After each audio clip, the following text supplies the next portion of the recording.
Ah, la vie quotidienne n'est pas toujours facile et puis on est parfois plus ou moins vulnérable. Il suffit d'un regard de coin, d'une remarque ou d'un patron un peu qui vous prend la tête et puis ça y est, ça va plus du tout. Comment on se pourrit la vie? C'est le nouvel ouvrage de Paul Zetoun. Bonjour monsieur, bonjour Paul. Alors je le dis quand même, vous avez été professeur en médecine, vous avez rédigé plusieurs ouvrages, mais vous avez aussi sorti plusieurs romans. On en est à votre 7e ouvrage. Alors déjà, pourquoi ce livre? Comment on se pourrit la vie?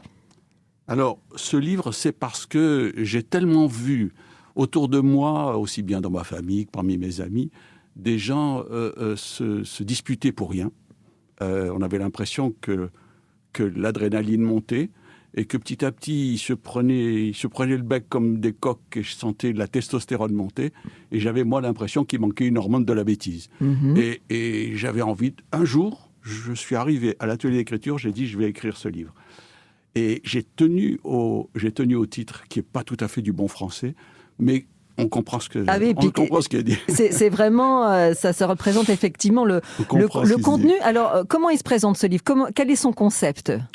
C'est-à-dire que le concept est venu après que j'ai écrit plusieurs chapitres. Je me suis dit, le mieux, c'est de les mettre par ordre alphabétique.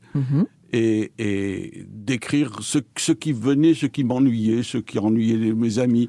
Et il en manque, bien sûr, il manque beaucoup d'idées. Par exemple, la solitude et d'autres situations. J'ai donc écrit une introduction, une conclusion, et puis au milieu, il y a 47 petits chapitres, ou plus ou moins grands, dans lesquels j'ai énuméré et commenté les ennuis qu'on peut avoir tous les jours ou de temps en temps. Voilà, donc en fait, vous faites... Il y a une situation, et puis derrière, vous donnez je dis mon avis. Alors, mon avis, bien que je sois professeur, ce n'est pas un cours magistral. Bien que je sois médecin, ce n'est pas une ordonnance. Mon avis, c'est comment moi je vois les choses, et puis les gens... C'est du bon sens aussi, on peut dire que c'est du bon sens? C'est bon sens, en tout cas, c'est pas forcément le bon sens de tout le monde.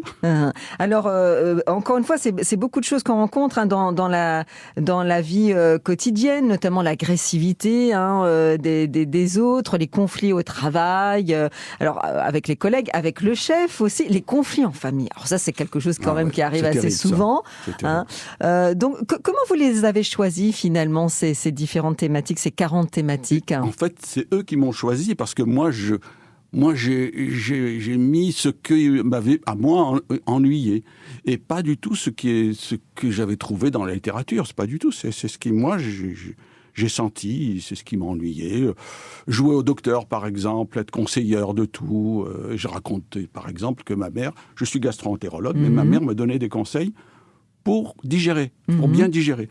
Et quand je lui disais que je savais mieux qu'elle, elle disait que non, elle savait mieux que moi. Voilà, c'est ça. Très bien. Enfin, en tout cas, c'est un guide, mais j'ai envie de dire, ça prend pas la tête, quoi.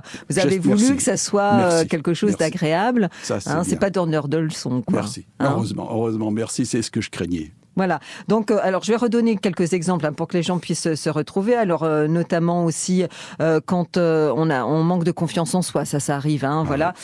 Nous, les femmes, quand on est face à des hommes plutôt très lourds, par exemple, la religion aussi, c'est souvent un sujet de conflit. Donc, ou pas le temps, la pauvreté. Enfin, voilà, il y a beaucoup de thématiques. Alors, je rappelle les références de votre ouvrage, Comment on se pourrit la vie, de Paul Zetoun, aux éditions Enfortas. Voilà. Merci beaucoup.